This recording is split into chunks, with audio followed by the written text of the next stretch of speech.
Tapi kemudian para ulama mengatakan, ulama yang ada di sana mengatakan hasil penemuan tersebut, apakah itu yang disebut dengan Ya'jud wa Ma'jud? Dibantah oleh para ulama, tidak. Meskipun percakapan mereka tidak dimengerti, kuku mereka panjang dan menakutkan, bentuk mereka tidak sama seperti manusia. Maka oleh para ulama tidak sejalan dengan apa yang disampaikan oleh Nabi. Karena dalam hadis Nabi itu salah satu bentuk atau ciri daripada Ya'jud wa Ma'jud itu salah satunya bermata sipit. Nah ini kalau diterjemahkan luas agak melebar juga bermasalah juga itu. Itu kalau sempat diterjemahkan lebih luas. Berarti kalau ada orang mata sipit, wah itu Ya'jud itu. Itu tak bisa. Makanya bahasa ini tafsirnya tidak boleh tafsirnya melebar, itu tak bisa.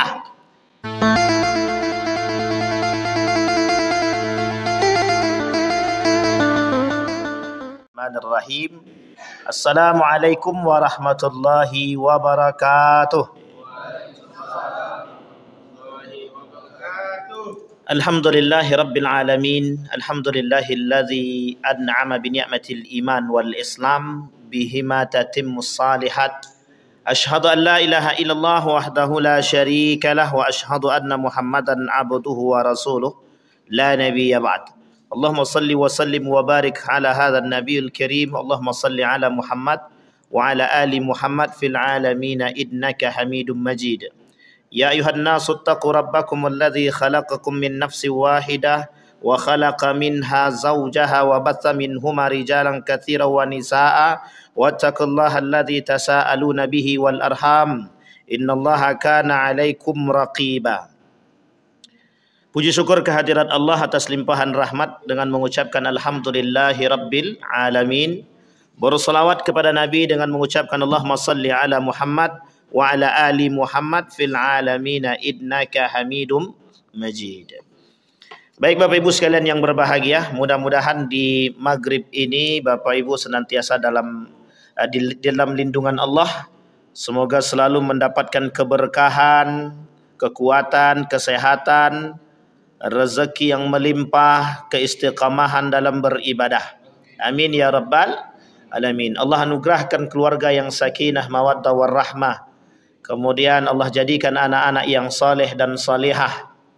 Semoga kelak anak-anak yang saleh dan salihah yang bisa mengantarkan kita, yang mengajak kita ke dalam surganya Allah. Amin ya rabbal alamin.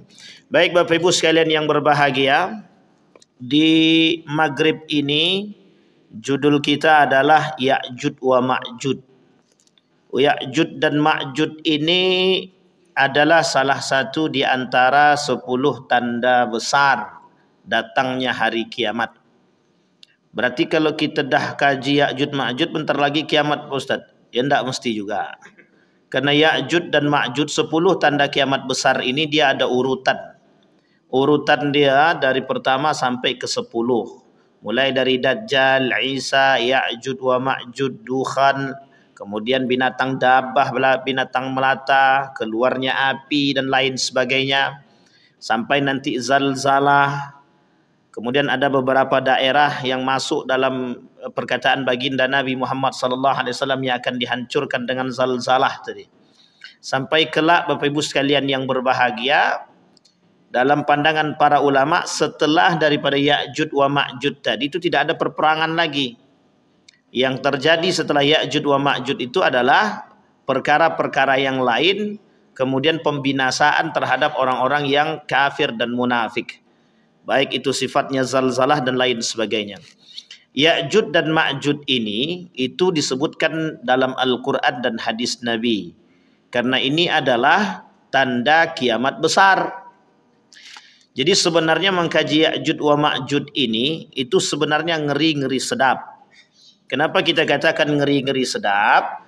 Karena pembahasan Ya'jud wa Ma'jud ini itu mengingatkan kita, andailah kata Ya'jud wa Ma'jud ini benar datangnya dalam waktu yang mungkin agak sedikit lebih dekat, itu membuat kita agak sedikit khawatir. Tapi itu perlu kita melihat atau perlu kita meninjau kepada penelitian-penelitian atau kajian-kajian yang sifatnya Baik itu melalui buku-buku dan hadis Nabi yang pernah dikatakan oleh baginda Nabi atau penelitian-penelitian yang pernah terjadi. Nanti kita sampaikan ada salah seorang penelitian dari Amerika Serikat itu yang pernah meneliti tentang tembok tembok besar yang dibuat oleh Zulkarnain. Apakah itu dia tembok yang dimaksud adalah tembok Cina ataukah itu temboknya yang dibuat oleh Zulkarnain tadi tembok yang lain, dan mengapa tidak bisa dideteksi oleh satelit, dan apakah itu menjadi tanda tanya. Maka sebagian ulama mengatakan, para alim, para peneliti ketika itu mengatakan temboknya yang dibuat oleh Zulkarnain itu sampai hari ini menjadi tanda tanya. Bahkan para peneliti sudah mencoba untuk meneliti dan itu belum bisa dipastikan. Nah, ini kemudian menjadi persoalan. Tidak salah ketika para peneliti mencoba meneliti demikian. Pernah ada tulisan tentang masalah DNA. Ini bukan tes DNA ya, tapi DNA. Pernah ditemukan DNA itu oleh salah satu peneliti di Amerika Serikat itu di dalam tanah. Sehingga mereka mengatakan dari DNA tersebut itu menghasilkan, ditemukan makhluk-makhluk yang sangat menyeramkan, sehingga ada yang mengatakan apakah itu Ya'juj wa Ma'juj. Jadi Bapak Ibu sekalian yang berbahagia, kita hanya mempelajari tapi kita tidak menebak secara benar apakah itu yang disebut dengan Ya'juj atau Ma'juj. Baik Bapak Ibu sekalian yang berbahagia, setidaknya kita akan coba sedikit mengulang tentang Ya'juj wa Ma'juj. Yang pertama, apa sih sebenarnya Ya'juj wa Ma'juj itu? Ya'juj dan Ma'juj itu adalah dua suku yang oleh para ilmuwan, oleh Nabi disebutkan dalam riwayatnya, oleh para ulama mentafsirkan Al-Quran tersebut, para ulama mufassirin, para ulama hadis menjelaskan hal tersebut. Mereka mengatakan Ya'juj wa Ma'juj itu dua kubu yang berasal dari siapa Bapak Ibu? Yafis. Yafis itu dari, bukan Pak Yafis itu. Yafis itu dari anak Nabi Nuh alaihi salam, ditarik sampai ke atas dari ibunda, siapa namanya, istri daripada Nabi Adam? Hawa. Sehingga ulama berpendapat, hampir mayoritas jumhur ulama berpendapat bahwa dua kubu Ya'juj wa Ma'juj ini berasal daripada keturunan Yafis bin Nuh, tarik ke atas sampai ke Adam alaihi salam. Maka ditarik garis benang merahnya bahwa berasal daripada keturunan Nabi Adam alaihi salam. Tetapi yang perlu kita pahami, bagaimana prosesi kok bisa menjadi dari keturunan Adam? Ini yang kemudian menjadi persoalan. Ada yang mengatakan dari benih mandi yang pernah jatuh ke tanah, tapi kemudian berhasil menciptakan makhluk, yang makhluk itu kelak disebut dengan Ya'juj wa Ma'juj. Tapi ada juga kemudian referensi-referensi yang lain. Salah satu kerajaan yang paling sadis ketika itu dalam runtuhnya Daulah Abbasiyah itu adalah kerajaan Mongol. Kerajaan Mongol adalah kerajaan yang terkenal dengan kesadisannya. Bahkan kerajaan Mongol ini itu menghilangkan identitas daripada umat muslim atau identitas agama Islam. Salah satu identitas atau yang menjadi peninggalan umat Islam ketika itu adalah yang disebut dengan perpustakaan, yang ketika itu ada di Baghdad. Nah, perpustakaan itu juga dihancurkan ketika dia selesai membunuh semua umat manusia yang ada pada masa Daulah Abbasiyah. Jadi keganasan yang dilakukan oleh kerajaan Mongol terhadap Daulah Abbasiyah umat Islam ketika itu sangat sadis. Maka diidentikan ketika itu oleh sebagian ulama mengatakan bahwa kesadisan bangsa Mongol dalam membunuh kaum-kaum muslimin ketika itu hampir serupa. Bahkan lebih daripada itu akan bermunculan yang lebih sadis. Itulah yang disebut dengan Ya'juj wa Ma'juj. Kata Nabi dalam hadisnya mufsidun, kelompok yang merusak. Dalam Al-Quran disebut dengan mufsidun, orang-orang kelompok-kelompok yang merusak di muka bumi. Maka Ya'jud wa Ma'jud itu identiknya dengan hal yang buruk, yang melakukan kerusakan di muka bumi. Ada satu pendapat mengatakan begini, tapi dalam bentuk pertanyaan. Apakah Zionisme itu Ya'jud wa Ma'jud? Karena Zionisme itu, boleh Bapak Ibu tengok, mereka tak pandang bulu kan. Kalau bunuh orang kan dia tak pandang. Mau manusia atau tak manusia, bunuh saja. Yang penting bukan dari diri dia. Sehingga ketika dia membunuh umat manusia itu, mereka tak pandang. Tapi apakah benar Ya'jud wa Ma'jud itu? Ini prediksi yang belum tentu benar dan belum tentu juga salah. Tapi kemudian dibantah oleh para ulama. Betulkah Zionisme yang sekarang ini adalah Ya'jud wa Ma'jud? Yang disebutkan di dalam hadis Nabi dan Al-Quran sebagai bentuk mufsidin, perusak di muka bumi ini. Karena mereka melakukan kerusakan itu terstruktur. Bahkan ada yang mengatakan, apakah Zionisme itu Dajjal, kata dia. Wah, ini dia Dajjal sama Ya'jud wa Ma'jud itu sama-sama merusak. Adik-beradik, cuman beda masa saja. Dajjal itu merusak juga. Ya'jud wa Ma'jud juga merusak. Tapi mana yang paling sadis? Kedua-duanya sadis dengan gaya metode yang berbeda. Ya, kalau Dajjal itu dia punya kelebihan, paling tidak ada 6 kelebihan dia. Ketika dia menunjuk langit, hujan turun. Ketika dia menghidupkan orang yang dia bunuh, kemudian dia bisa hidupkan kembali. Dan ini salah satu fitnah daripada Dajjal. Dan banyak fitnah Dajjal itulah kelak yang mendatangkan orang-orang yang dari kampung dan mengakui kehebatan daripada Dajjal. Sehingga kerusakan yang dilakukan oleh Dajjal itu lebih kepada aspek akidah. Orang yakin pada Dajjal. Tapi Ya'jud wa Ma'jud tidak begitu. Ya'jud wa Ma'jud itu bukan seperti itu.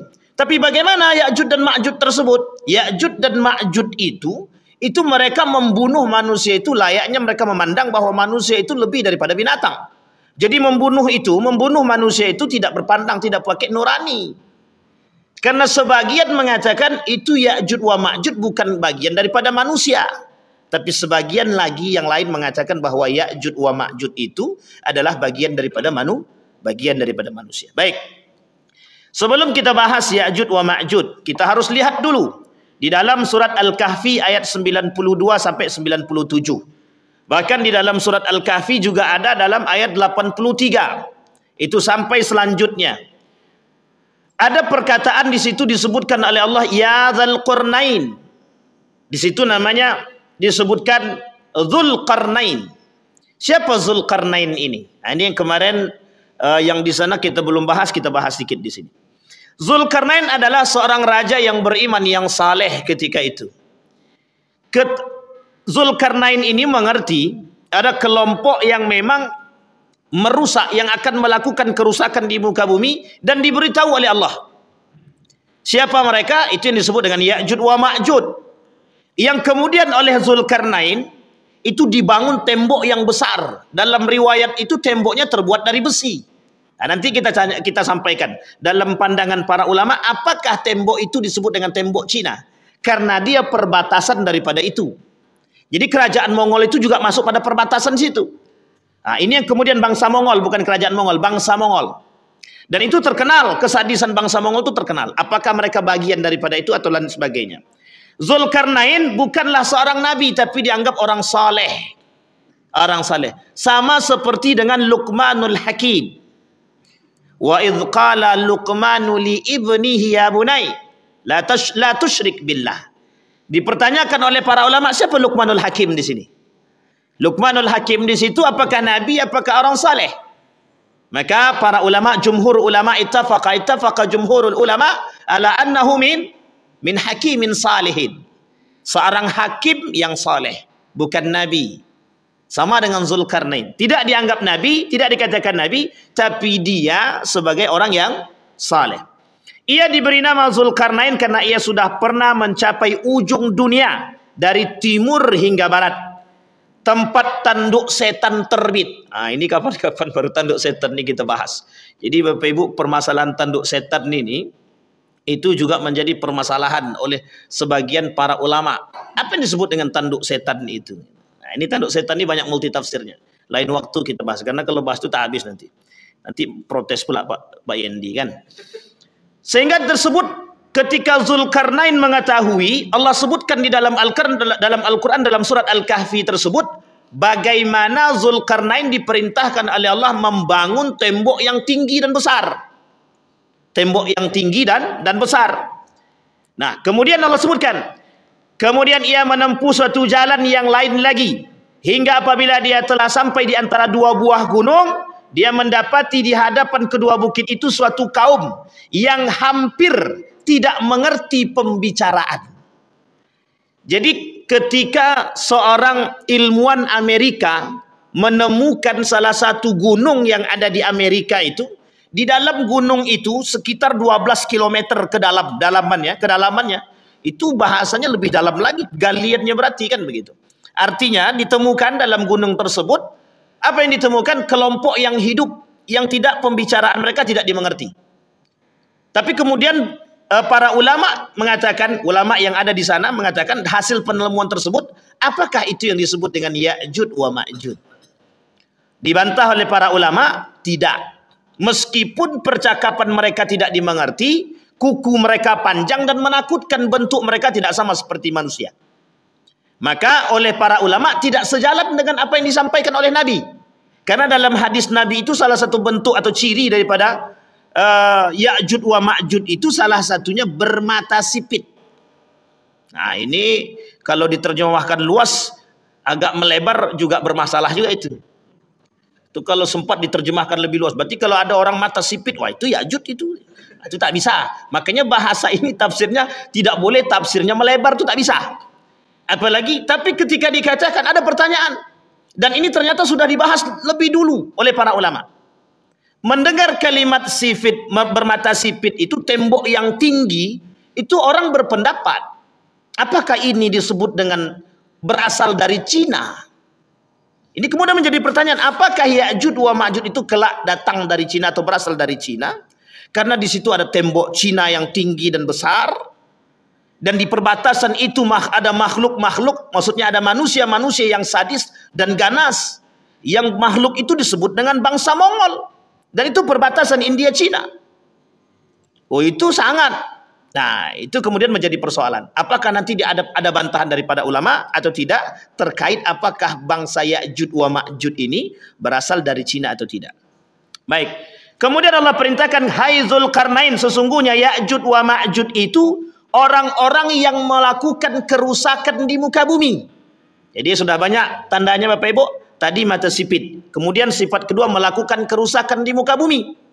Jadi Bapak Ibu jangan sebut pula ada orang yang melakukan kerusakan di muka bumi, Ya'jud wa Ma'jud gitu. Itu tak bisa juga. Karena kita harus tahu karakter-karakter dia. Kemudian disampaikan orang-orang yang melakukan kerusakan di muka bumi, maka dapatkah kami memberikan sesuatu pembayaran kepadamu supaya engkau membuat dinding antara kami dan mereka. Kata Allah, antara kami dan mereka. Kami di sini bukan untuk Allah. Kalimat kami di sini oleh para ulama dikatakan bukan Allah. Tapi kalimat di sini adalah umatnya Nabi Muhammad sallallahu alaihi wasallam. Jadi saking tingginya tembok itu Bapak Ibu, itu tidak bisa. Tidak bisa digrogoti, tidak bisa dikikis saking kerasnya. Tapi kelak itu hancur ketika janji Allah. Ketika janji Allah itu hancur. Sehingga oleh ulama ini disebutkan oleh Muhammad Arif ini, Dr. Muhammad Arif mengatakan, nanti disampaikan bagaimana cara mereka menghancurkan tembok itu. Itu disampaikan. Dan bisa Ibu bayangkan, Bapak Ibu bayangkan ketika tembok yang tinggi, di situ manusia-manusia yang ganas-ganas tinggal di situ. Ibarat ketika ada dua orang saja, dua orang yang terkurung di dalam satu ruangan, tidak dikasih makan. Kira-kira apa yang akan terjadi di situ? Yang terjadi di situ siapa yang paling kuat? Maka yang paling kuatlah yang akan memakan yang lemah. Sama halnya ketika ketika bangsa Ya'jud wa Ma'jud ini terkurung sekian lama, ketika mereka keluar daripada kurungan tersebut, itu mereka seperti binatang buas yang keluar daripada sarang dia. Dan kelak nanti Ya'jud wa Ma'jud itu akan bercampur antara kalian satu dengan yang lain. Dan kalian tidak mengenali mereka. Bagi mereka yang mengenal itu, bagi mereka yang beriman mereka tahu. Tapi bagi mereka yang tidak beriman mereka tidak mengerti. Mana yang disebut dengan Ya'jud wa Ma'jud itu. Tinggi mereka lebih tinggi daripada kita. Maka habis ini jangan tengok yang tinggi-tinggi, tak usah. Nanti bahaya. Baik, Bapak Ibu sekalian yang berbahagia. Nah, pertanyaannya kemudian siapakah Zulkarnain tadi sudah kita sampaikan. Zulkarnain bukanlah Iskandar. Bukanlah Iskandar yang pernah disebutkan. Jadi ada yang mengatakan, salah satu pandangannya mereka mengatakan bahwa Zulkarnain itu adalah Iskandar, Alexander. Ternyata oleh para ulama bukan. Bukan Alexander itu, bukan Iskandar itu yang disebut. Tapi adalah yang lain, orang lain. Oleh para ulama Al-Quran mengatakan, Mufassirin mengatakan, Ibnu Katsir mengatakan, bukan yang disebutkan oleh para pandangan-pandangan yang belum tepat. Sesungguhnya Zulkarnain itu Iskandar, tapi bukan yang disebut dengan Alexander. Baik. Dan itu menunjukkan, dan ini tertulis dalam surat Al-Kahfi, telah menyebutkan kisah Zulkarnain dalam surat Al-Kahfi bahwa ia telah berkeliling dunia. Di sini kita akan membahas ayat yang berkaitan erat selain daripada surat Al-Kahfi. Baik. Siapakah Ya'juj wa Ma'juj? Adakah pendapat yang lain mengatakan Ya'juj wa Ma'juj tersebut? Ada. Yang mengatakan pendapat yang lain Ya'juj wa Ma'juj tadi, itulah kemudian yang mengatakan bahwa Ya'juj wa Ma'juj itu ada yang datang dari Cina. Ada yang mengatakan Ya'juj wa Ma'juj itu datang dari tempat yang lain. Ada yang mengatakan bahwa Ya'juj wa Ma'juj itu datang dari satu daerah yang berada di pegunungan yang cukup dalam. Itu yang disebut tadi. Salah satunya penelitian yang tadi dilakukan oleh Profesor Doktor dari Amerika tersebut. Pendapat lain menyebutkan bahwa Ya'juj wa Ma'juj diambil dari kalimat bahasa Arab yang berbunyi ajad an-nar, yang berarti api yang menyala-nyala. Jadi api yang menyala-nyala. Ada yang mengatakan Ya'juj wa Ma'juj itu diambil dari kalimat majayamuju. Maka dibaca yajayamuju, yajayajud. Kemudian majayamuju diambil dari kalimat yang berartikan gelombang. Ternyata para ulama mengatakan tak cocok. Yang cocok ad-jayauj. Ad-jayauj. Artinya apa? Yang artinya adalah api yang menyala-nyala. Kalau disamakan dengan karakter mereka hampir mirip. Dari secara bahasa, arti daripada nama mereka itu dikaitkan dengan karakter sifat yang disebutkan oleh Allah, itu agak bersamaan. Karena salah satunya api yang menyala itu adalah salah satu sifat daripada syaitan. Yang di dalam diri mereka ada nafsu yang selalu menyala. Ada selalu perbuatan-perbuatan yang ingin melakukan kerusakan. Karena identik api itu membakar dan lain sebagainya. Apa agama Ya'juj wa Ma'juj? Sampaikah kepada mereka dakwah Nabi Muhammad sallallahu alaihi wasallam? Ini yang perlu kita pahami. Berarti Ya'juj Ma'juj itu tidak Islam, Pak Ustaz. Saya, jadi kita harus cari itu. Apakah Ya'juj wa Ma'juj itu agamanya Islam? Kami belum sampai ke sana lagi. Maka kata kita akan merujuk kepada pemahaman para ulama. Kata para ulama, Ya'juj wa Ma'juj adalah manusia biasa, anak cucu Adam. Al-Hafiz Ibnu Hajar Al-Asqalani menguatkan pendapat yang menyebutkan bahwa Ya'juj wa Ma'juj dari keturunan Adam, yang diambil dari keturunan Yafis bin Nuh. Ya ayuhan nasu taqu rabbakum inna zalzalatas sa'a syai'un nazim. Hai manusia, bertakwalah kepada Allah kalian, sesungguhnya kegoncangan hari kiamat itu adalah suatu kejadian yang sangat besar. Salah satu kejadian yang besar disampaikan oleh Nabi. Kata Nabi, la taqumus sa'ah hatta tarau wuqu'an izam. Kata Nabi, tidak akan terjadi hari kiamat sampai kalian akan melihat kejadian-kejadian yang besar. Nah, salah satu kejadian-kejadian yang besar itu yang disampaikan oleh Nabi dalam hadisnya adalah munculnya Ya'juj wa Ma'juj yang tak pernah kita bayangkan. Jadi Bapak Ibu, tak bisa dibayangkan. Kalau kita dapatnya hadis Nabi, kita hanya bisa membayangkan dengan betapa sadisnya gitu. Tapi ketika kita melihatnya secara langsung, itu kemudian hanya orang-orang yang kafir dan munafik yang bisa melihat Ya'juj wa Ma'juj itu secara zahir. Kenapa demikian?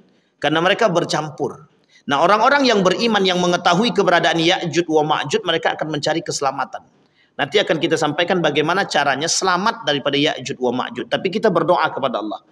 Apa doa kita kepada Allah? Semoga kita tidak bertemu itu tidak bertemu dengan Ya'juj wa Ma'juj. Jangan sampai ketemu. Kalau sempat kita ketemu, berarti kedekatan hari kiamat itu semakin dekat sekali. Dia nomor 3. Berarti tinggal berapa lagi? Tinggal 7 lagi. Tinggal 7 lagi.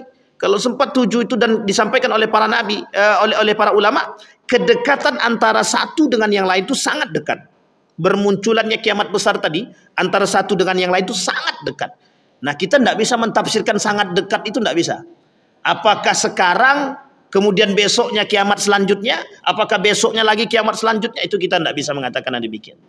Karena itu fatrah, masa, waktu yang menentukan hal demikian. Baik, Bapak Ibu sekalian yang berbahagia. Sekarang pertanyaannya adalah, apakah agama Ya'juj wa Ma'juj tersebut? Ulama berbeda pendapat. Tidak ada yang mengetahui secara zahir agama daripada Ya'juj wa Ma'juj. Tak ada yang mengetahui secara zahir. Apakah sampai kepada mereka dakwah baginda Nabi Muhammad SAW? Kalau pendapat Ibnu Hajar al-Asqalani, kata Ibnu Hajar al-Asqalani, itu tidak sampai. Kata Ibnu Katsir, justru Ibnu Katsir mengatakan tidak jelas apakah mereka mendengarkan dakwah atau tidak. Karena tembok yang tinggi tadi sebagai penghalang, kata dia, yang tidak bisa pernah sampai ke sana. Nah, ini yang menjadi masalah. Maka tidak ada orang yang merobohkan tembok selain daripada mereka sendiri. Dan itu ketika janji Allah yang Allah sebutkan di dalam Al-Quran itu. Baik, Bapak Ibu sekalian yang berbahagia. Kemudian dikatakan dalam hadis yang lain, ketika para sahabat sudah berkumpul mengelilingi baginda Nabi Muhammad SAW, kemudian Nabi bersabda, tahukah kalian hari apakah itu? Itu adalah hari di mana Allah Ta'ala memanggil Adam dan berfirman, wahai Adam, kirimkanlah satu rombongan ke neraka. Wahai Adam, kirimlah satu rombongan ke neraka. Kelak ada orang yang masuk ke dalam neraka itu bersamaan. Allah sebut di dalam Al-Quran, wasiqal ladzina kafaru ila jahannama zumara. Kelak akan masuk orang-orang kafir itu, orang-orang yang melakukan kerusakan di muka bumi, itu masuk ke dalam neraka jahannam itu zumara, bersama-sama. Tapi kalimat itu digandeng. Wasiqal ladzina taqaw rabbahum ilal jannati zumara. Kelak orang yang beriman dan bertakwa, kata Allah, masuk juga ke dalam surga itu berombong-rombong, bersama-sama. Jadi Bapak Ibu sekalian yang berbahagia, kuatkan soft, kuatkan iman. Persatuan kita penting. Kelak di akhirat kalau kita tidak ketemu dengan, misalkan saya tak ketemu dengan Bang Jidin, ya Allah, aku bersaksi Bang Jidin ini orang baik, orang soleh. Nah, itu bisa, Bu. Kita punya syafaat buat sahabat kita. Maka dalam hadis Nabi disebut itu falyukhallil. Carilah sahabat yang baik yang mengantarkan kita kepada agama yang baik. Itu penting. Makanya kawan-kawan yang soleh itu penting. Jangan dicaci dan dimaki. Siapa tahu orang-orang yang tak soleh tadi, kalau dengan nasihat kita dia masuk, dengan akhlak kita dia masuk, kita bisa ajak dia. Ya Allah, aku bersaksi bahwa beliau orang baik. Nah, ini misal. Tapi besok kalau Bapak Ibu udah di surga tak tengok saya, itu tak Ibu tak panggil, itu memang bahaya pula kan. Ya, artinya adalah kita saling memberikan peringatan, saling mengingatkan antara satu dan yang lain. Kemudian Adam bertanya, ya Rabbi, apa itu rombongan ke neraka? Allah menjawab dengan firman Allah, dari setiap 1000 orang, 999 orang akan masuk ke dalam neraka dan 1 orang masuk surga. Nah, jadi rombongan yang dimaksud tadi adalah 999 itu masuk ke dalam neraka, 1 saja yang masuk ke dalam surga. Kalau 1000, andai kata 10.000 berarti cuma 10 orang yang masuk. Berarti 999 berapa tuh? 99.000 yang ya sekitar segitulah pokoknya. Daripada capek kita ngitung kan. Artinya apa? Yang masuk ke dalam neraka. Artinya apa? Kata Nabi, kata para ulama itu mengatakan begini, yang selamat itu sedikit.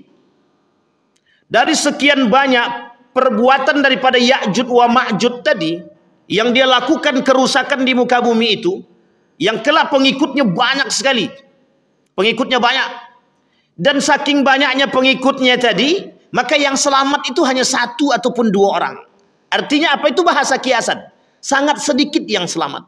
Maka para ulama mengatakan, bagaimana ketika ditanya, bagaimana cara kami selamat daripada Ya'juj wa Ma'juj? Jawabannya adalah lari ke tembok yang itu. Gitu. Dan itu disampaikan. Lari ke tembok yang besar. Tapi pertanyaannya adalah, kan temboknya sudah dihancurkan. Artinya apa sebenarnya? Bagi siapa yang punya ketebalan iman, itu yang selamat. Yang tak punya ketebalan iman, ya ketika itu memang tidak selamat. Karena memang yang tidak mau mengikuti mereka, mereka akan bunuh, akan habisi, akan mereka lakukan kerusakan di muka bumi. Baik, jumlah Ya'jud wa Ma'jud sangat banyak. Abdullah bin Amr berkata, meriwayatkan dari baginda Nabi Muhammad SAW ketika Nabi bersabda, sesungguhnya Ya'jud wa Ma'jud adalah keturunan Adam. Apabila dilepas, mereka akan merusak kehidupan manusia seluruhnya. Tidak ada seorang pun yang meninggal dari mereka kecuali akan meninggalkan 1000 orang keturunan atau lebih. Dan sesungguhnya ada 3 suku bangsa keturunan mereka. Satu namanya Tawil, yang kedua Taris, yang ketiga Minsak. Jadi tak ada yang selamat kecuali orang-orang yang beriman. Maka mencari keselamatan itu dari saat ini, bukan nanti. Kalau nanti itu susah, selamat lagi sudah. Maka cari keselamatan itu dari sekarang. Membangun keimanan yang kuat. Hari ini tak perlu Ya'jud wa Ma'jud muncul saja, itu udah goncang-gancing gitu sekarang. Semuanya dibuat biar kita jauh daripada iman. Semuanya dibuat biar kita jauh daripada agama. Semua dibuat biar kita jauh daripada nilai-nilai agama. Artinya apa? Belum Ya'jud wa Ma'jud datang, sudah banyak orang-orang yang bersifat demikian untuk melakukan kehancuran tadi. Maka Nabi tak salah ketika Nabi berkata dalam hadisnya itu, akan datang satu masa kepada kaumku, kata Nabi, Dajjaluna kadzabun, orang-orang yang bersifat seperti Dajjal. Nah, jangan pula nanti setelah sifat Dajjal kita sebutkan Dajjal, bermasalah pula kita dengan kalimat Dajjal itu nanti. Tapi Nabi kata akan muncul orang-orang yang bersifat seperti Dajjal. Tapi Nabi tak kata orang bersifat seperti Ya'jud wa Ma'jud. Kenapa? Karena ternyata yang paling mudah, yang paling banyak pengikutnya kelak adalah Ya'jud wa Ma'jud. Dan itu setelah itu turun Nabi Isa alaihissalam. Setelah Isa turun, itu kemudian dibasmi oleh Nabi Isa. Turunlah setelahnya Ya'jud wa Ma'jud. Dan itu dipergulirkan. Dajjal, Nabi Isa diturunkan untuk membasmi itu tadi. Siapa yang dibasmi oleh Nabi Isa? Dajjal. Sekarang belum turun. Kalau sekarang banyak manusia bersifat Dajjal, Nabi Isa belum turun lagi. Kenapa? Karena Dajjal yang sekarang ini tidak lebih berbahaya daripada Dajjal yang sesungguhnya. Karena Dajjal sekarang ini kalau nunjuk langit, hujan belum turun lagi. Kalau dulu ada, siapa dulu? Firaun yang mengaku dirinya lebih kayak seperti Tuhan. Apa kata dia? Dia diperintahkan kepada ajudan dia itu, bangunkan aku bangunan yang tinggi sampai ke langit, biar aku pengen tahu Rabbi Musa itu yang mana, Tuhannya Musa, ilah Musa itu yang mana. Kata dia. Coba saking sombongnya Firaun waktu itu. Sampai dia katakan dia datangkan 2 orang, aku bisa menghidupkan dan mematikan. Yang satunya dibunuh, itu mematikan. Yang satunya dibiarkan hidup, itu menghidupkan. Tapi sebenarnya bukan begitu. Nah, Dajjal kelak bukan begitu. Dajjal itu bukan seperti itu. Yang dibunuh dia, itu yang dihidupkan kembali. Jadi sangat berbahaya. Itu baru fitnah Dajjal. Maka setelah fitnah Dajjal itu muncul, dan itu merusak akidah umat manusia. Akidah. Yang dirusak itu akidah. Kepercayaan orang terhadap Dajjal itu tinggi. Bahkan orang yang tidak memiliki iman yang tebal, yang kuat, itu bisa percaya. Maka bahasa para ulama itu ketika Dajjal menginjakkan kaki saja di salah satu kota besar, Dajjal menginjakkan kaki dia di kota besar, itu ulama orang-orang yang ada di desa itu datang untuk bertemu dengan Dajjal. Untuk melihat kehebatan Dajjal itu. Sehingga banyak yang beriman kepada Dajjal bukan kepada Allah. Maka kemudian turun Nabi Musa untuk memberantas akidah-akidah yang rusak itu tadi. Yang rusak bukan apa? Bukan manusia yang bersifat fisik, membunuh, bukan. Tapi mereka merusak dari segi akidah, keyakinan. Kita ambil contoh. Dulu ada orang yang bisa mengeluarkan duit dari baju. Itu saja sudah banyak yang percaya. Makanya saya bilang itu bukan Dajjal, mungkin adik-beradik daripada Dajjal mungkin. Tapi bisa mereka mengeluarkan, dan itu yang percaya banyak, termasuk ada orang-orang yang bergelar profesor bisa percaya. Artinya apa? Dajjal jauh lebih hebat daripada itu. Sehingga kepercayaan orang itu bisa banyak yang percaya, beriman, sehingga roboh akidah mereka, rusak iman mereka. Nah, Ya'jud wa Ma'jud dia bukan pada aspek tersebut, tapi bagaimana orang yang tidak mau mengikut maka akan dibunuh, akan dihabisi. Sehingga kezaliman itu, kezaliman yang kerusakan yang dilakukan itu menyebabkan banyak pengikutnya. Kenapa? Takut. Sehingga yang selamat adalah yang beriman tadi, yang tahu. Kenapa? Karena mereka kelak Ya'jud wa Ma'jud itu bercampur. Dia manusia biasa, hanya saja perbedaannya disampaikan ciri-ciri dia. Mukanya lebar, kemudian orangnya tinggi, tutur bahasanya tidak terlalu mudah untuk dipahami. Ini salah satu sifat daripada Ya'jud wa Ma'jud. Tapi jangan pula cari mana orang muka lebarnya. Anda, itu lain cerita kalau itu. Baik Bapak Ibu sekalian yang berbahagia, ciri-ciri dan fisik Ya'jud wa Ma'jud sudah kita sampaikan. Tapi kita coba sampaikan dari hadis baginda Nabi Muhammad SAW. Sesungguhnya kalian akan terus berperang hingga Ya'jud wa Ma'jud datang. Nah, ini oleh para ulama dikatakan begini Bapak Ibu. Tidak ada nanti perang setelah Ya'jud wa Ma'jud. Jadi perang terakhir itu nanti bersama Ya'jud wa Ma'jud. Itu sudah, setelah itu tidak ada perang lagi. Yang terjadi setelah itu fitnah-fitnah yang lain saja, yang sambil menunggu kedatangan zalzalah kiamat yang sesungguhnya. Itulah gempa bumi, gunung meletus, semuanya. Nanti batu berterbangan, semua rumah-rumah yang cantik dan megah yang tinggi-tinggi itu tinggal angan. Orang tak akan berpikir lagi Pak. Ketika melihat batu berterbangan itu seperti kapas, kata Allah dalam Al-Quran itu. Kalian akan melihat batu-batu berterbangan itu seperti kapas. Padahal itu bukan kapas, tapi itu batu. Maka setelah Ya'jud wa Ma'jud itu tidak ada kerusakan yang bersifat fisik. Atau bahasa lainnya perang. Hanya saja nanti itu tinggal menunggu goncangan-goncangan. Dimatikannya lampu selama 40 hari. Kemudian muncul dukhan. Ada nanti binatang melata yang bisa berbicara. Kemudian banyak.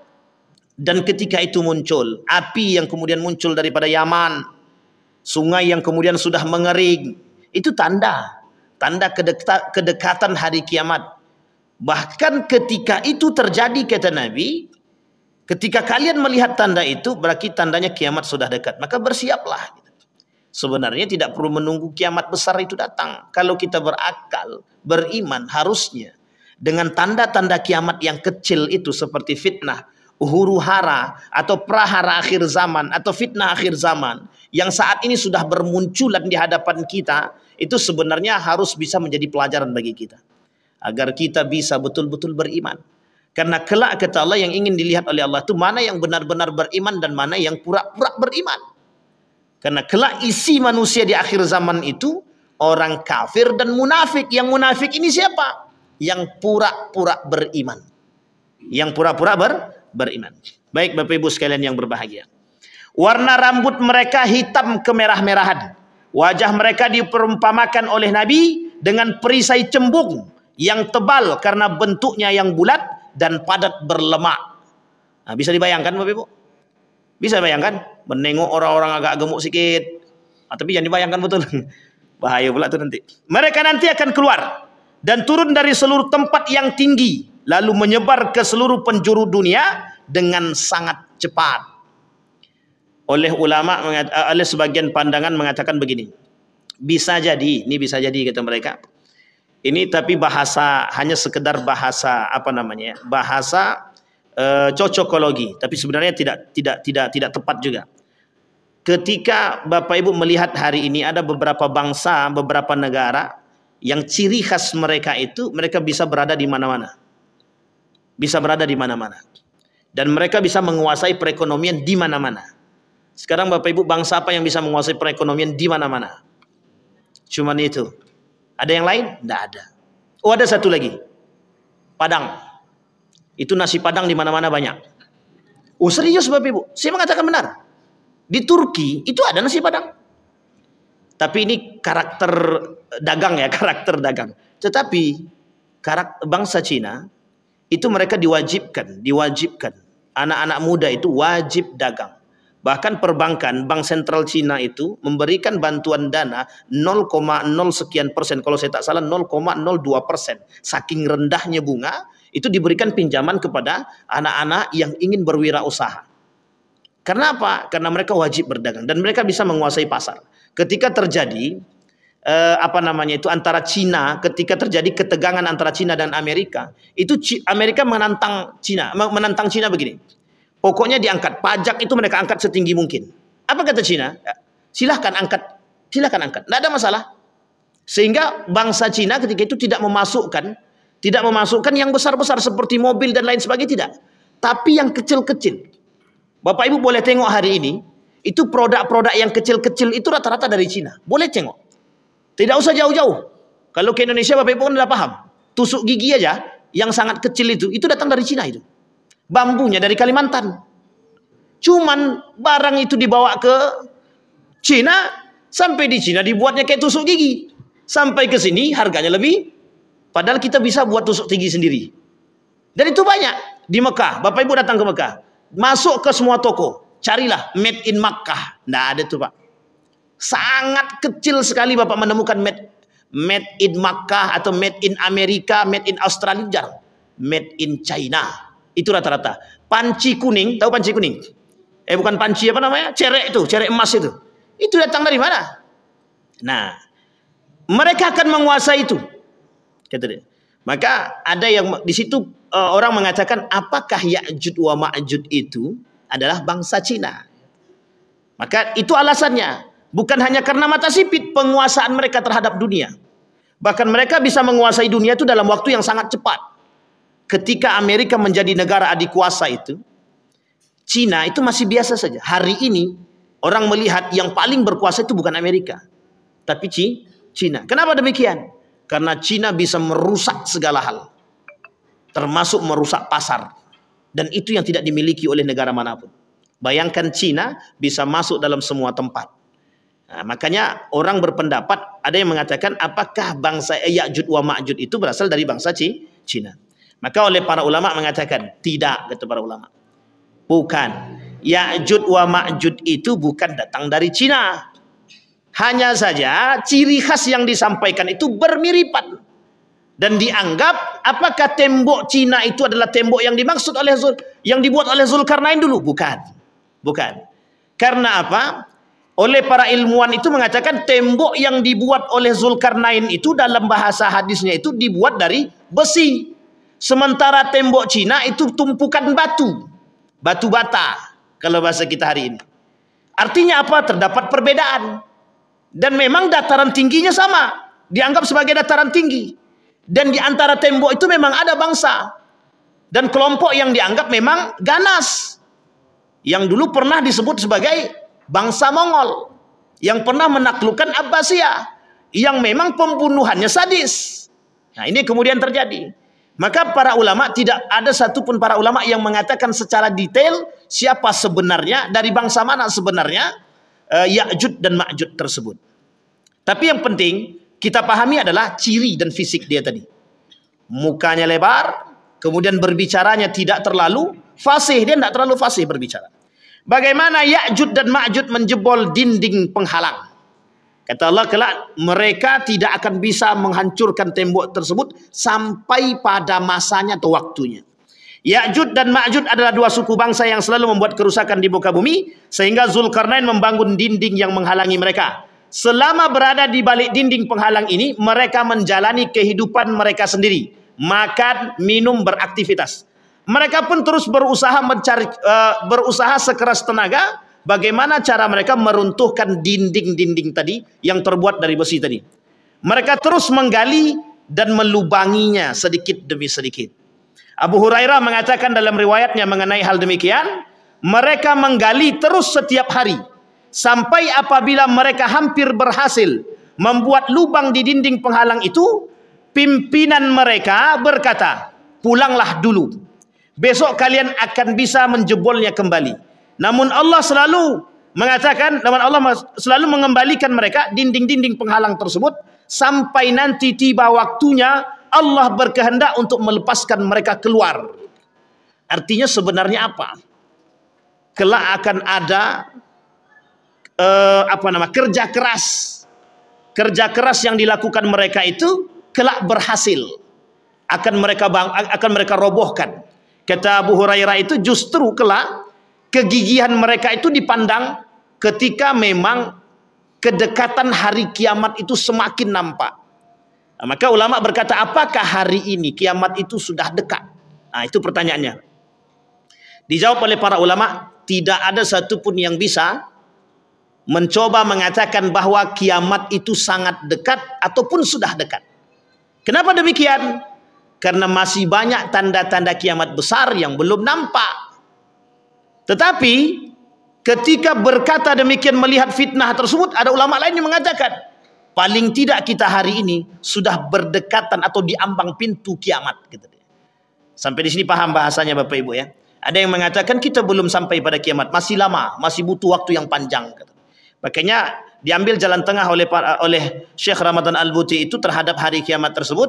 Sebaiknya umat muslim terhadap hari kiamat itu berpedoman pada apa yang sudah dikatakan oleh baginda Nabi Muhammad SAW. Yakin bahwa kiamat itu datang, tapi tak mengatakan bahwa kiamat itu sudah datang. Yakin bahwa kiamat itu dah datang. Inna sa'atun la raiba fih. Mesti datang. Tapi kedatangannya tidak pernah ada yang tahu kapan waktunya dengan tepat. Hanya saja ketika Nabi ditanya oleh malaikat itu, tanda-tanda kiamat Nabi sampaikan. Seperti apa yang kita pelajari di malam hari ini Bapak Ibu. Baik, dalil tentang Ya'juj wa Ma'juj sudah kita sampaikan. Sekarang pertanyaannya, bagaimana umat mukmin ketika itu selamat daripada Ya'juj wa Ma'juj? Yang pertama kata para ulama, orang-orang yang selamat daripada Ya'juj wa Ma'juj, orang-orang yang memiliki ketebalan iman. Yang kedua, ulama mengatakan larilah sejauh mungkin Anda mampu lari, sehingga Anda tidak bertemu dengan mereka. Tapi ini Bapak Ibu sekalian yang berbahagia, karena saking banyaknya jumlah Ya'juj wa Ma'juj tadi, saking banyaknya dan mereka tersebar di seluruh dunia. Bahkan jumlah mereka itu berbanding. Seperti apa? 1000 bandingnya 1. Artinya apa? Jumlah mereka, orang-orang yang benar-benar selamat itu adalah orang yang benar-benar dalam naungan Allah Subhanahu wa ta'ala. Bapak Ibu sekalian yang berbahagia, tetapi ending kalimat ini Bapak Ibu, kita tak boleh cocokologi. Nampak orang bersifat kayak melakukan kerusakan di muka bumi, kita katakan dia Ya'juj, itu tidak boleh. Seperti yang tadi di awal, apakah Zionis itu adalah Ya'juj wa Ma'juj? Karena memang tidak ada pendapat yang sahih mengatakan bahwa Zionis itu Ya'juj wa Ma'juj. Apakah Cina itu, bangsa Cina itu Ya'juj wa Ma'juj? Juga tidak ada dalil yang sharih dan yang kuat yang mengatakan mereka Ya'juj wa Ma'juj. Apakah tembok Cina itu adalah tembok yang dibangun oleh Zulkarnain? Oleh para ahli ilmuwan juga tidak mendapatkan keterangan yang pasti. Artinya apa? Artinya kita umat muslim disuruh bersiap. Dengan apa? Dengan keimanan yang betul-betul iman. Bukan hanya sekedar. Kalau orang tahu Ya'juj, misal mohon maaf, tahu mereka, oh bangsa Cina itu Ya'juj wa Ma'juj, mesti kita bersiap. Tapi kalau kita tak tahu, kita hanya diberikan pandangan oleh Allah, disitulah tujuan kecerdasan tadi, agar kita bisa mengokohkan iman. Ada atau tidak adanya Ya'juj wa Ma'juj itu tadi. Tapi keyakinan kita sebagai orang yang beriman, wajib kita meyakini bahwa Ya'juj wa Ma'juj itu ada. Terakhir, bagaimana binasanya Ya'juj wa Ma'juj? Ya'juj dan Ma'juj mulai dari laki-laki, perempuan hingga anak-anak akan menebar kerusakan. Pembunuhan, penodaan kehormatan, kerusuhan, dan perbuatan asusila. Sama tuh seperti manusia hari ini. Sampai-sampai mereka pun menembakkan anak panah mereka ke langit untuk menakutkan atau menaklukkan penghuni langit. Saking sombongnya sama kayak Fir'aun. Selanjutnya Allah akan menurunkan hujan untuk mencuci bumi hingga mengkilap bagai cermin. Lalu Allah berfirman kepada bumi, tumbuhkanlah buah-buahanmu dan kembalilah semua keberkahanmu. Artinya apa? Campur tangan Allah atas runtuhnya Ya'juj wa Ma'juj kelak tak bisa kita hindari. Maka di situ yang harus kita imani, kehancuran Ya'juj wa Ma'juj itu pasti. Tetapi kapan? Karena sekarang Ya'juj itu belum muncul. Yang kita tunggu sajalah. Kita berdoa kepada Allah, moga-moga kita tidak bertemu dengan Ya'juj wa Ma'juj. Insyaallah yang tua-tua ni tidak ketemu nih Ya'juj wa Ma'juj.